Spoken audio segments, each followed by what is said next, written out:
And with that said, I'm going to turn it over to the folks at DDAP, specifically Autumn, and they're going to lead the webinar today. So again, thanks for everyone for being here. Good afternoon, everyone. It's so nice to meet with you all. Thank you all for taking the time this morning to meet with us to go over GPRA administration. We'll go ahead and get started with some introductions so that way you know who all from DDAP is on the call this morning. My name is Autumn Krosman. I am one of the program managers within the Specialty Grants Division. Jeanette, do you want to go ahead? Hello, everyone. My name is Jeanette Cueto. I'm a business analyst, and I help out the team when it comes to using the WITS system. Thank you.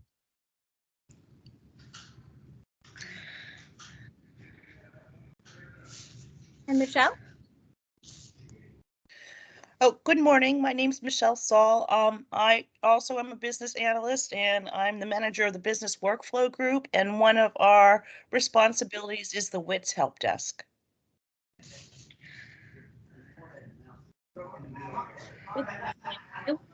ahead and share my screen. If at any point you all are not able to see the PowerPoint, please do not hesitate to let me know if it drops off for any reason, and we can go ahead and reshare.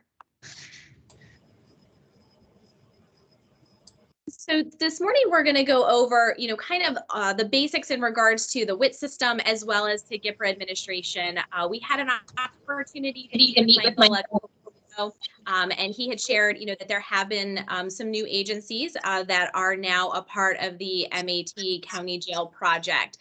So we thought this might be a nice opportunity to just be able to give that PA WITS overview as well as a brief overview of GPRA administration. However, if at any point there are any questions that come up, please never hesitate to reach out. At the end of this PowerPoint, we will share contact information, and we are always just a phone call or email away if there are any questions. At the end of this presentation, I will make sure that we share the PowerPoint with Michael as well as our GPRA FAQ. The GPRA FAQ is another great resource to be able to have on hand. It kind of continues to review and highlight a lot of the information that we're going to be going over today. So we will make sure that that gets sent out to you as well. The GPRAs, they are all entered into the PA WITS system. So on the screen, you'll see the PA WITS can be reached at pawits.witsweb.org. Once you have been given access to PA WITS, you will see that you will receive 2 emails. One of the emails will include your user ID, and one will include a link to be able to set up your password. One thing that is really important upon receiving these emails is that you kind of finish that enrollment process by setting up your password within 24 hours of receiving the emails. The emails and the credentials will expire within 24 hours of them going out. So we just always suggest as soon as you get those, go ahead, log in and complete that registration process to ensure then that you are able to log into the WITS system. I know we're currently working with a few of you to be able to complete the BAA QSOA in order to get your agency access to PA WITS and set up within the WITS system. So certainly if there's any questions that come up as you're going through this process, please do not hesitate to reach out. Once you have access to the WITS system, when you log in, you will see that there is a client list that will allow for you to be able to identify, any client that your agency has completed a GPRA for. So that is sort of the first thing that you will see upon logging in. When you are looking to enter in a new GPRA, there are kind of several steps that you'll have to take before you actually have that opportunity to select to enter in a GPRA intake, and then of course the follow-up and the discharge. So the first step is always going to be to add a client. Part of adding a client within the WITS system is to create a client profile. And this is going to look at collecting data on the demographic information for the client. So their name, date of birth, the county that they reside in, their social security number. We do always highlight that if you do not have access to their social security number, you can always enter in zeros and the system will accept that as an entry. The WITS system will highlight for you which boxes need to be completed before you're able to move on to sort of the next screen, and that will always be highlighted with a little yellow tab to the left of each box. So you'll notice, you know, sort of where these data points would have to be entered in before the system would allow you to save and proceed to the next page. And again, the client profile will ask for information about any special needs. It'll also look at, you know, identifying whether or not the client has served in the military as well. And then look at also collecting information regarding their address and where they reside. If you were to enter in that they are homeless, then at that point in time, no further data would need to be entered in at that point in time. And then you would click Save and Finish, and that would complete the creation of the client profile. Collateral contacts.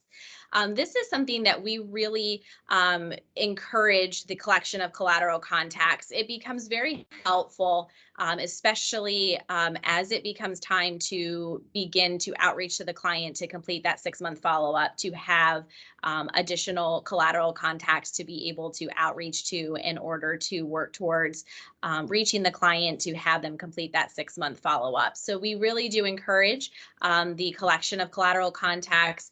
Again, not necessarily going to be utilized for the intake, but incredibly beneficial when it comes time to locate the client for that 6-month follow-up. Within you will also enter in their payer list. So this will also, you will enter in the highlighted, where the highlighted sections are, enter in that information and then click Save. The next step is going to be to start a new episode. So again, when we're adding a new client, first step is to complete that client profile, and then step 2 is to start a new episode. This will look at collecting information on a lot of the intake information that you have collected will be entered in here. So it will ask for information regarding the status of the case. Are they actively enrolled? It will also collect information on the date of their intake, as well as additional information down towards the bottom about any type of medication-assisted treatment they may be on. And at the very bottom, if I can scroll down, at the very bottom, then it will allow for you to click and see that information and then jump on to the next screen. Again, just similar to when creating that client profile, if at any point you forget to enter in any data that is needed, the system will block you from going on to the next page, and usually at the top of the screen will highlight which of the boxes there needs to be information entered in order to move on to the next stage. When you are creating a program enrollment for a client, this is where you're going to identify that they are part of the PCCD MAT SOAR 2 program. So this allows for you to identify, create that program enrollment, enroll them into that program, identify the start date, and then save and finish. And then that will allow for you all to then see an option to enter in a GPRA. So if at any point when you're trying to add a client, if you notice that there is not an opportunity to be able to click to enter in a GPRA intake, there probably one of those 3 steps has not been completed. So you do have to go through the process of creating that client profile, the new episode, and enrolling them into the SOAR program before you'll have the opportunity to select entering in a GPRA intake. Once you complete that, you'll also have an opportunity to enter in the follow-up and the discharge. And we'll talk a little bit further in the presentation about when discharges are entered in, when the GPRA follow-ups are entered, and a little bit about the administrative follow-up and GPRAs as well.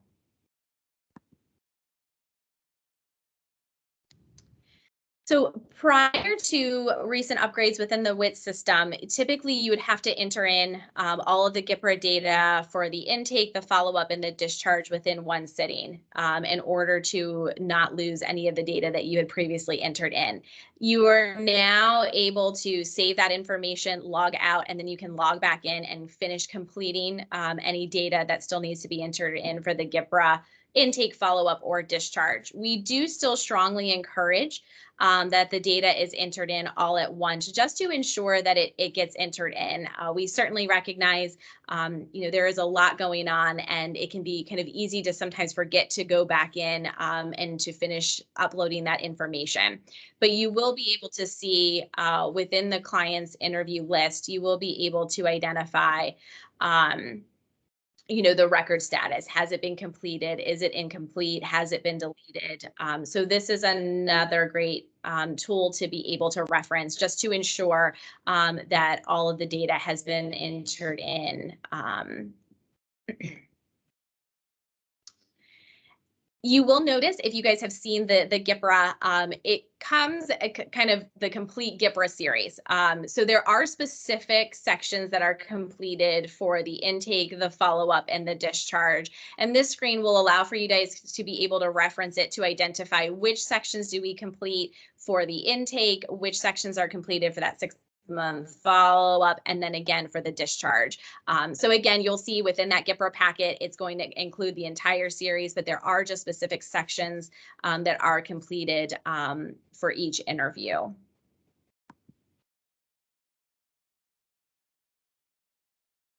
And then within the client's activity list, you will be able to identify, what has been completed in regards to their GPRA interviews. So now we're going to kind of transition into the consent and refer process. So the consent and refer process occurs when you may be transitioning a client to another provider. It also will be helpful as you all are beginning to enroll additional clients into the MAT program to be able to consent and refer the GIBRAs to PCCD. So this will allow then for them to be able to see the GIBRA intakes that have been completed. It will also allow for them to be able to see any follow-up or discharges that have been completed as well, and continue to be able to monitor the progress in regards to GIBRA administration. The consent and referral process can also be utilized if you have a client who is transitioning back to the community and is going to be transitioning to working with an SCA. You can consent and refer that GIBRA to the SCA, and they can assist with facilitating a 6-month follow-up if the client is not going to be with you at the time that 6-month follow-up will be due. And we'll talk a little bit later about when that time frame is for the 6-month follow-up, but those would kind of be the two situations where you all would be consenting and referring GIBRAs, one to PCCD so that they can continue to monitor the GIBRA administration process. And then if you are collaborating and coordinating care with an SCA for a client upon their transition back to the community, you can also, ask about their ability to complete that 6-month follow-up and then be able to consent and refer, so they have the ability to enter in that data once that 6-month follow-up is due. So what you'll do is you'll want to add a new client consent record.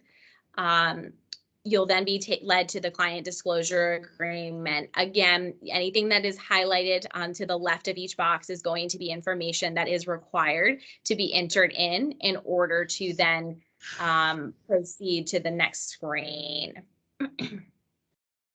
Then you'll go ahead and enter in the client disclosure agreement. And then you'll enter in the referral information. So who was it referred by? That would be your agency's information. And then who are you referring it to?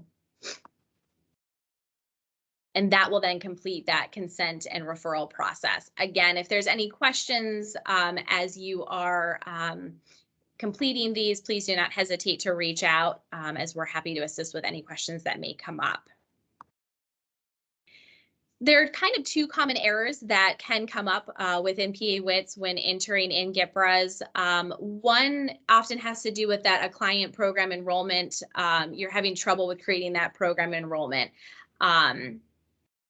we often say if you get that message to please ensure then that you contact the PA WITS help desk. Again, we'll provide that information at the end of this presentation. The second error is that a GPRA intake interview may already exist for this grant episode, or the grant episode is closed or inactive. When that error occurs, that would lead us to know that a client has at least one GPRA interview under the same grant within the system.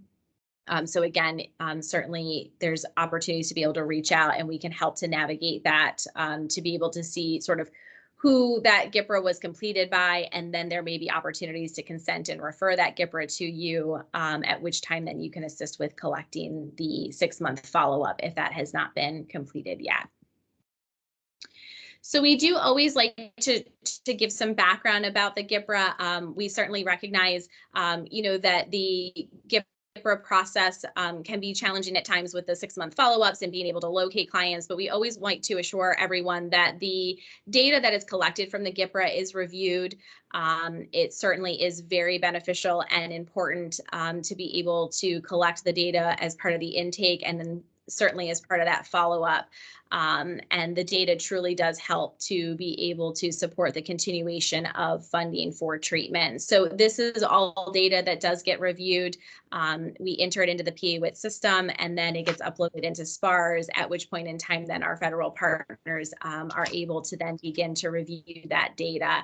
And that's where we really do stress that 6-month follow-up. Being able to reach the client and complete that full 6-month follow-up allows an opportunity to be able to gain just additional data that certainly supports the continuation of funding. So in regards to the GPRA administration, we'll kind of transition over into the GPRA process. So the GPRA series consists of an intake, a follow-up, and then a discharge. The intake, we always encourage that intake be completed as soon as possible.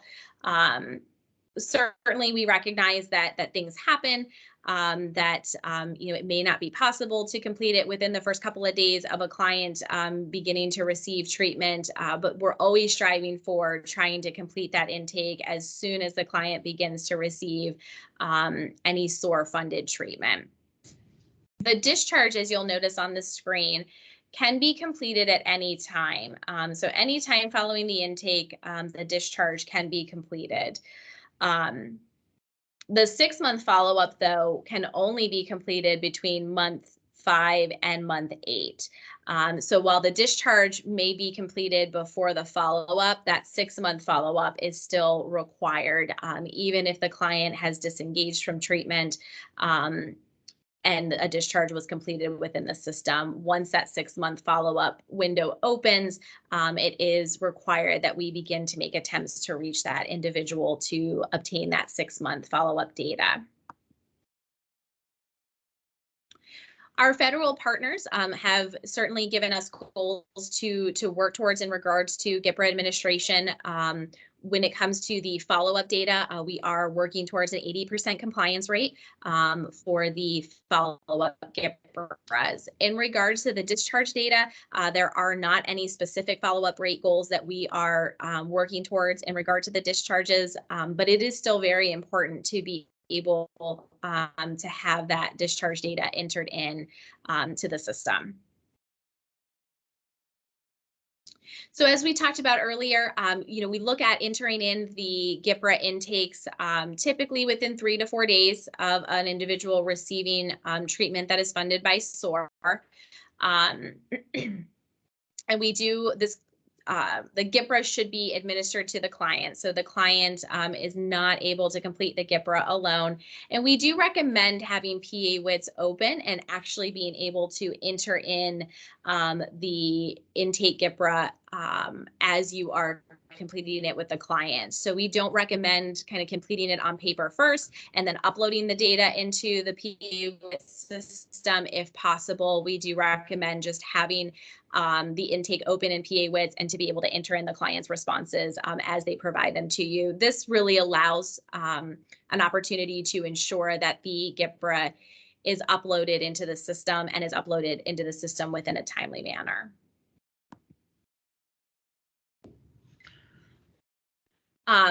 Again, with the GPRAs, they always have to be entered into PA WITS when it is SOAR funded. So we're always entering them into PA WITS. If you do not have access to PA WITS or your agency has not been set up, please outreach us and we can begin that process of ensuring that your agency is set up in WITS and that any user who would be uploading GPRAs into the WITS system has an opportunity to get their user information sent out to them. As I shared earlier, just continuing to, if possible, ensure that you're entering in the GPRA data as you are getting it from the client. That way, it's entered into the WITS system. You don't have to worry about trying to set time aside to go back in to enter in that data. And due to COVID-19, we have been granted permission to be able to complete GPRAs over the phone. So again, all parts of the GPRA can be administered over the phone. So the intake, the follow-up, and then the discharge can all be done via the phone. And certainly within the WITS system, you will have an opportunity to be able to track GPRAs that your agency has completed and when your follow-ups will be due, any GPRA discharges that have been completed. But it is very beneficial to, in addition to the data that is stored within PA WITS, to have an opportunity to develop your own internal tracking system as well, that all those who are assisting with GPRA administration have access to, just to be able to continue to monitor and track really when those 6-month follow-ups are due, and when that window will open at month 5 to begin to make attempts to reach the client. So when you are getting closer to that 6-month follow-up, if for some reason you are not able to locate the client to complete a 6-month follow-up, there is still data that needs to be entered into the WITS system. And that would be titled an administrative follow-up and then an administrative discharge. So these two are entered in when all attempts have been exhausted and you have been unable to reach a client to complete that 6-month follow-up. So you would enter in the administrative follow-up and then you can enter in the administrative discharge. The administrative follow-up must be completed within that 5 to 8 month window, but we certainly do recommend, trying to get as close to the end of that 8th month as possible. Continue to make as many attempts as you can and really enter the administrative follow-up and discharge in, as that 8th month window is closing. So that gives you an opportunity to continue to make attempts to reach the client. It also gives an opportunity for the client to potentially be able to call you back and to be able to complete that 6-month follow-up, as opposed to entering these into the system and then having to go back in and delete them if the client were to reach back out to you before the end of the 8th month. So again, as we shared earlier, that administrative interview is completed as a follow-up and discharge when you have been unable to reach the client.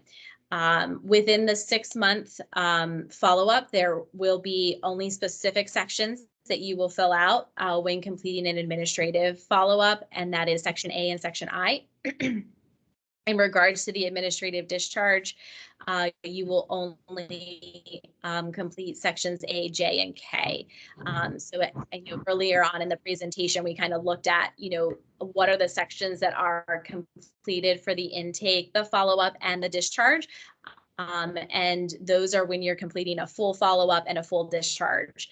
If you're completing the administrative follow-up and discharge, you would want to refer to this screen and only complete these sections here. If at any time there are any questions regarding the GPRA, on the DDAP website, we do have additional information available regarding GPRA. We have the GPRA PowerPoint that we have reviewed today, the GPRA FAQ that we'll send out to you all later. Again, that is just another great tool to be able to reference as it highlights a lot of the information we went over today. There is a copy of the GPRA tool both in English and Spanish. If your agency is able to provide gift cards as incentives for completing the follow-up, there's also information on there regarding the procedure for providing gift cards.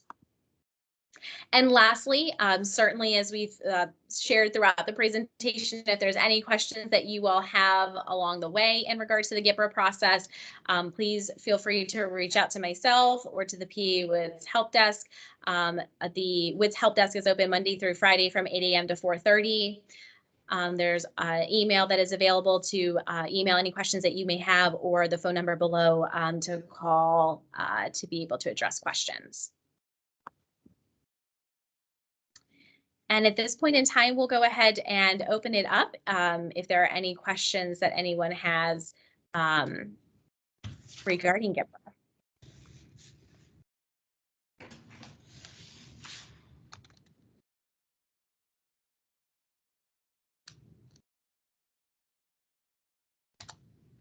Hi, Autumn. This is Brandy Harrison from Allegheny County. I am not the person who will be entering GPRAs, but I do some of the grant administration. So I just had a few questions from like a complete novice regarding GPRAs. And so maybe other folks know these, but the address, since our folks are going to be in jail at the time of admission, are we entering the jail address, or are we entering the address that they report as their home address? So I believe you can enter in their home address, but I think it gives an option to enter in an additional address, which at that point in time, I think you can enter in the jail as a secondary address. Okay. And just to be clear, I think I understood from your presentation that the discharge GPRA is done when the person leaves this particular grant funding, right? So when they're discharged from the jail, even if they're transferring to another provider in the community? So the discharge, the guidance that we have received from our federal partners has really kind of left it up to each agency to kind of determine what would qualify an individual to be considered as discharge. Typically what would happen is the discharge would only be completed once a client has completed treatment. So even if the client has transitioned from, let's say, the SOAR funding to medical assistance, if they are still active and engaged in treatment, that discharge would still remain open. So I would say in this situation, if the client is going to be transitioning out into the community and continuing to engage in treatment, that you would be able to continue to keep that open and would not have to complete a GPRA discharge if they're going to be continuing in any form of, whether that be medication-assisted treatment, outpatient therapy, or any recovery support services. Okay, thank you.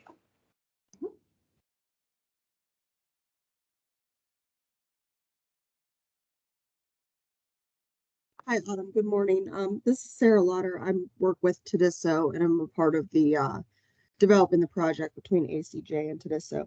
So with Brandy's question to the discharge, is that essentially then just obviously a referral to whatever clinic they would be potentially referring to, and then the responsibility falls on them to complete that?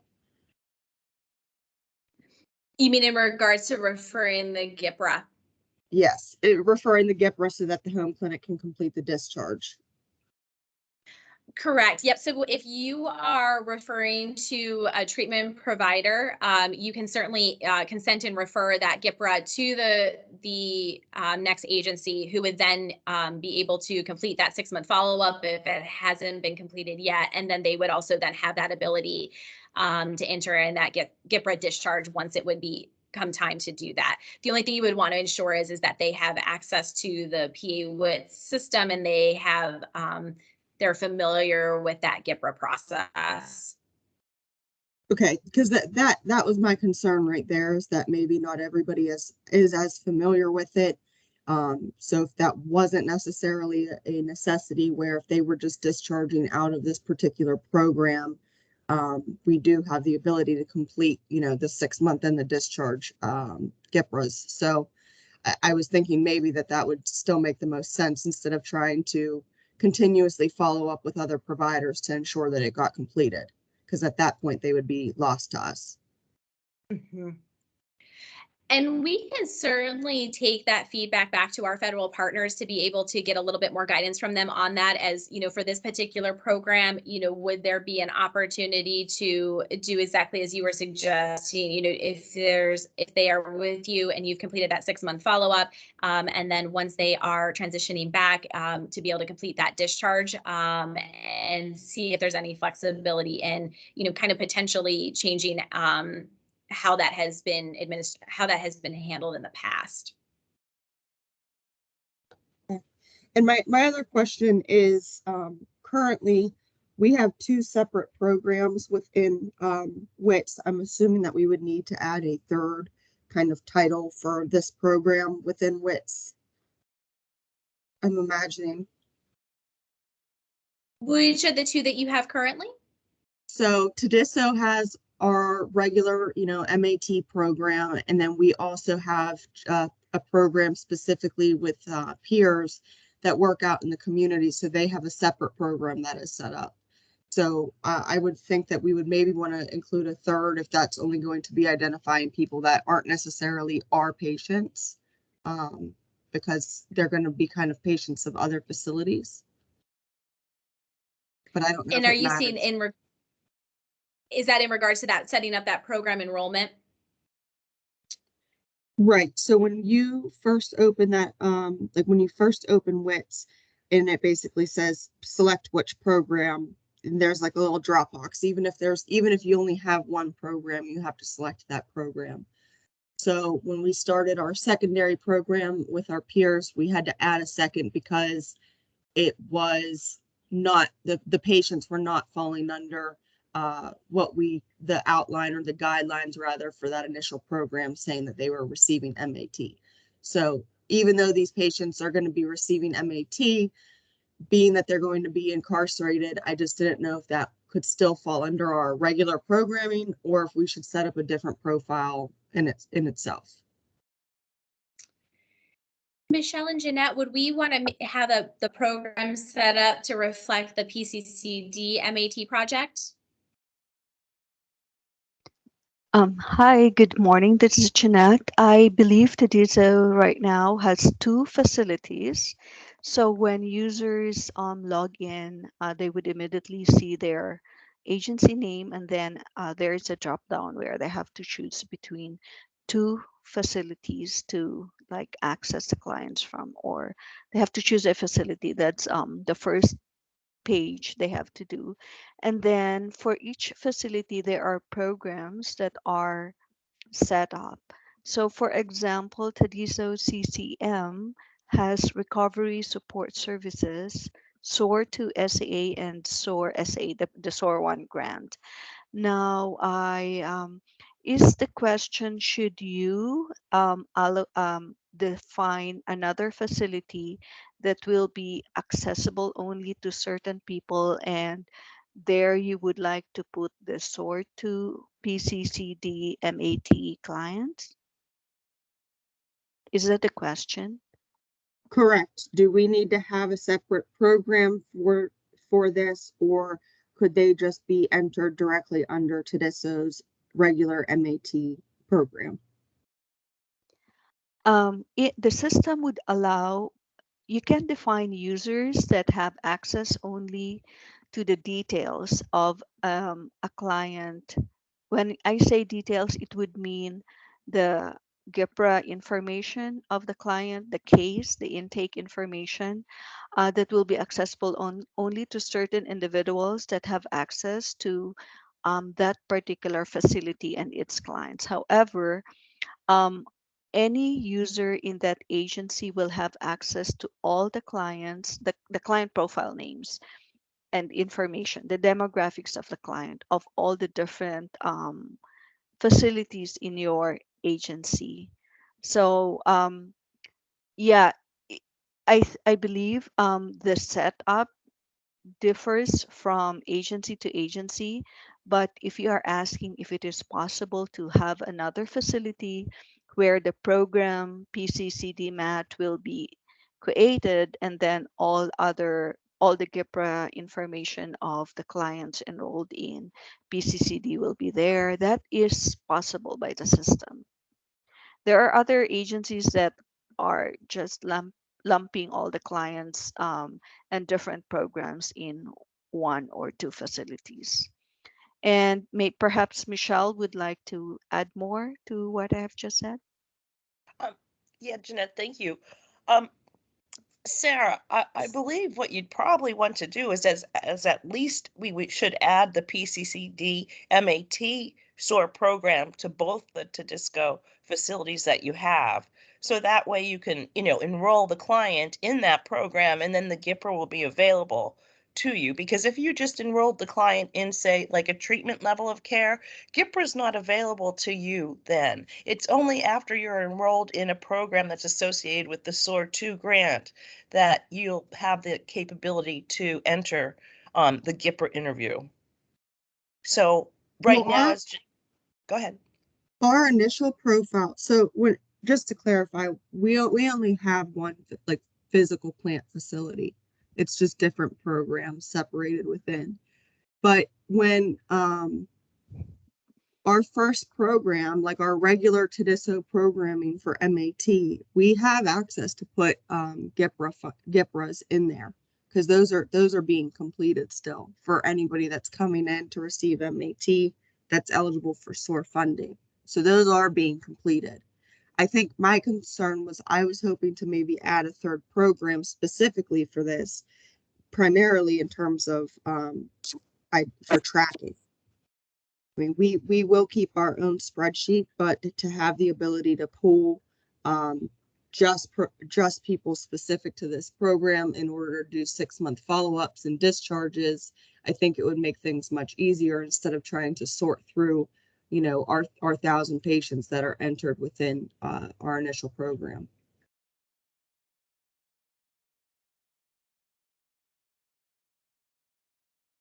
Yeah, I think we can add a program name that is distinct to PCCD. We normally call it like SOAR 2 PCCD slash MAT. Currently, you have SOAR 2 SAA, and I believe those are your SOAR clients. Are there also PCCD clients that are assigned SOAR 2 SAA programs? But this is the first time, honestly, that I've ever heard of the, abbreviation for PCCD. Mm-hmm. So I'm going to say no. Yeah, Okay. Jeanette, the answer there would be no. Okay. Thank you. So Michael, based on this conversation, it looks like Tedisa would need a SOAR 2 PCCD MAT program in their drop down so they can enroll clients to that program, correct? Correct, yes. Okay, thank you. We'll do that. There are two. Should it be under the same facility where there is SOAR 2 clients already, Sarah? No, that's I guess what I was hoping was to kind of keep it as a different facility, just so that we keep the patients separate and more easily to identify. Got it. All right. Maybe we will probably, the help desk would be able to assist you, but we can as well do here. There are just a few other information that we would probably need if we're going to assign specific individuals only to see clients in that facility, and probably what you prefer the facility name would be. And so this more detailed conversation might have to be done with the help desk or via email. Okay. All right. No problem. Thank you. Thank you. So I'm so sorry, back to what we just discussed. So Sarah, you want to set up a separate facility that just contains PCCD MAT clients, correct? Correct. Okay, but now you are aware that clients exist at the agency level, right? So even if we set up another facility, as Jeanette, I believe, mentioned, the client profile demographics would be accessible to your whole agency. It's just the actual case episode would only be accessible then to individuals that have that facility assignment, if you would. And Right. again, So okay. my primary thinking is essentially with what Autumn was saying in terms of tracking, when we can go into WITS and pull the list for, program X and see which 6-month, GPRA interviews are due. I have different data collection people working on the 2 separate programs. So I would just like them to be able to have access to go in and pull for this specific program. Here's the list of 6 months that are overdue or need to be done, instead of having to filter between figuring out which ones are hers and which ones would be for somebody else to complete. Sure. And like, if you just call the help desk or send us an email, you'll probably get myself. We can work out those details. Okay, great. Thank you.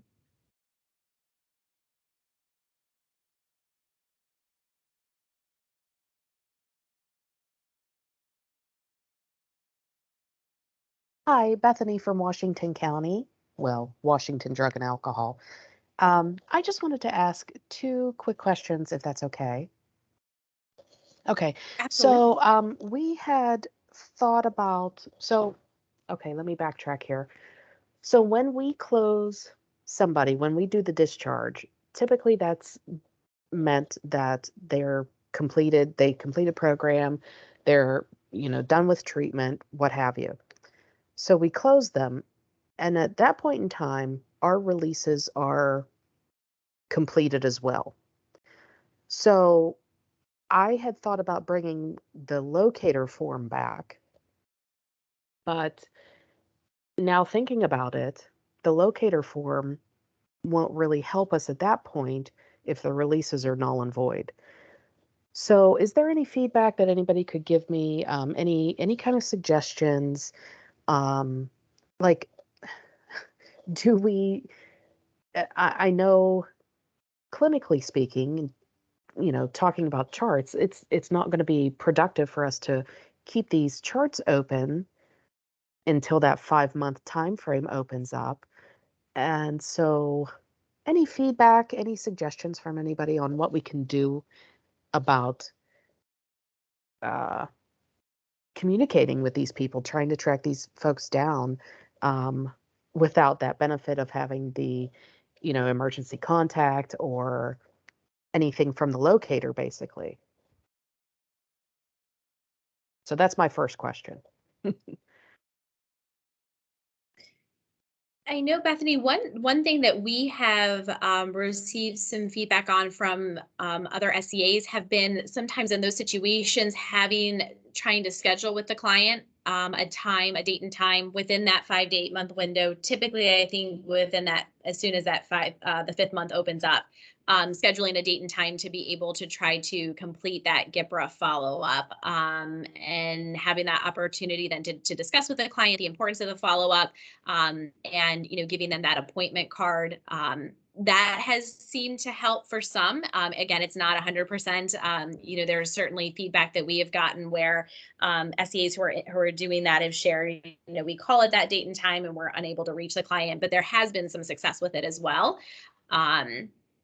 And then if the agency is able to provide that gift card as well, that has been helpful to be able to kind of incentivize the ability to return the call or be available if there has been a scheduled date and time of when that follow-up was going to be completed, to be able to increase that likelihood of being able to complete that follow-up.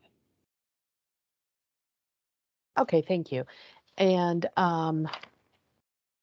sorry, I'm just making some notes. Oh, no, you're okay.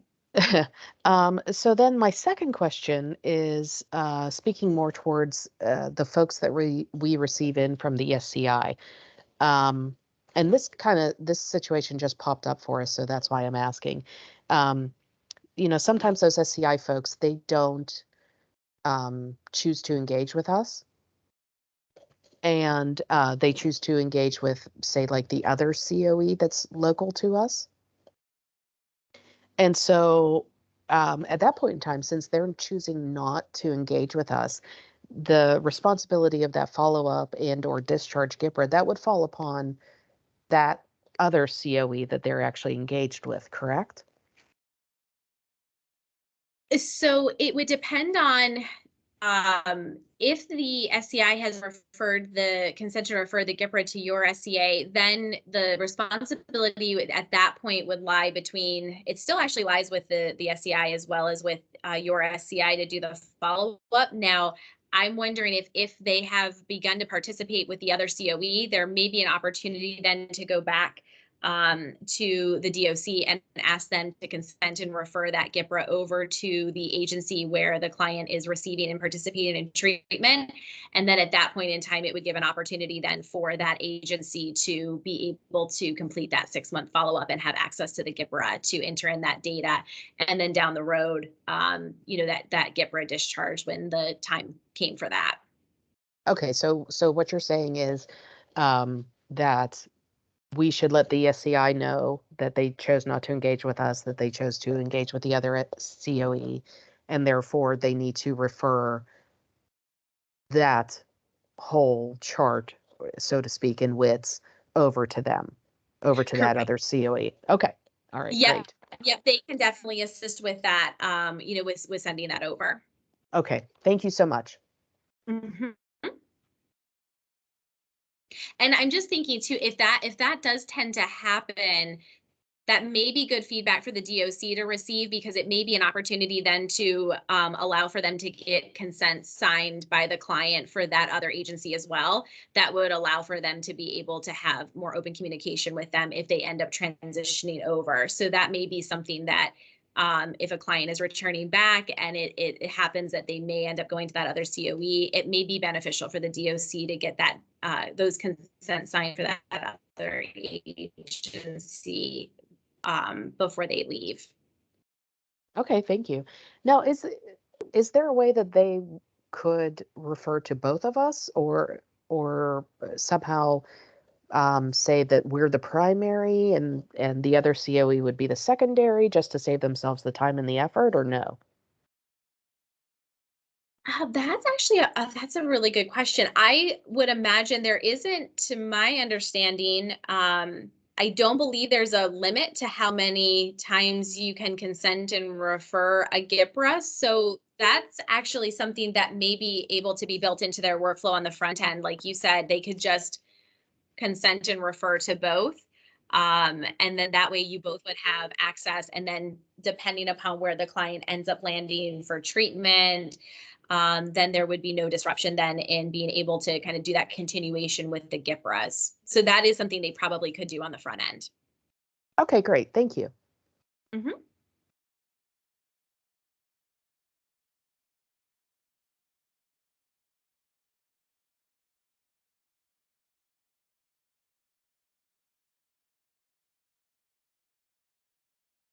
Autumn, can you give any more information about the gift cards? I know for us, we were thinking about kind of looking into that more towards the beginning of all this, and then it kind of fell to the wayside as we were developing our process.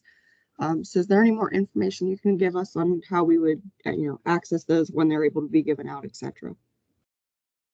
Sure, I can certainly send you. We have kind of a SOAR gift card protocol document that I can share with you that gives some additional information regarding the gift cards. The primary with the gift cards is they can only be given for the follow-up. So they can't be given for the intake, but they can be provided for the 6-month follow-up. And I believe the max is $25.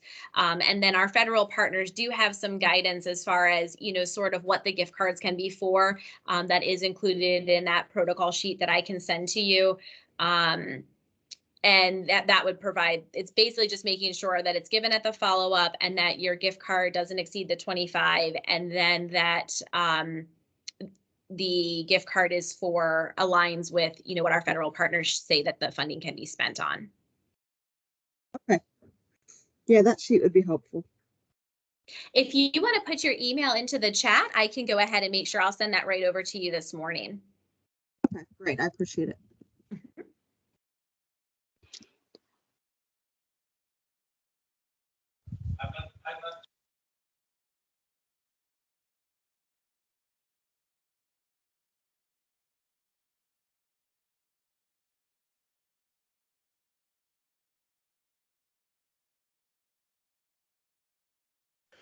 Well, we have about 10 minutes left scheduled for this morning.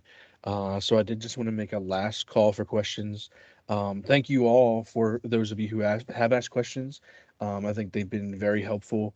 And for those, again, who are newer to GPRA and don't have as much experience, I know this has kind of been a lot to take in. We will be sending out the PowerPoint that Autumn went over. We are also recording today's webinar and we'll hopefully be able to share that with you.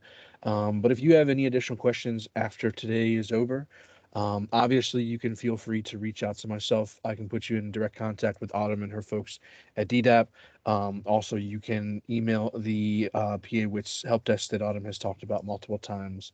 We have 9 minutes left, so if there are any final questions, we can address those.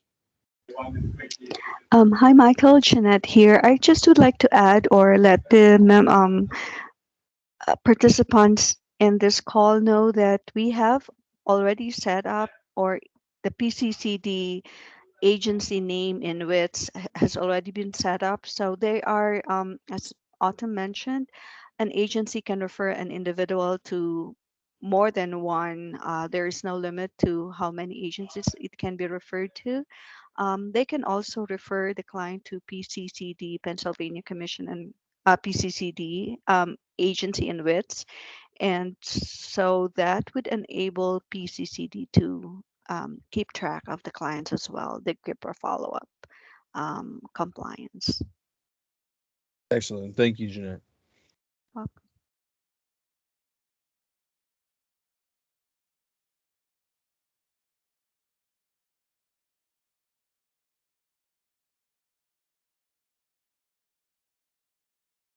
And we'll give it one more minute for any final questions that come up here.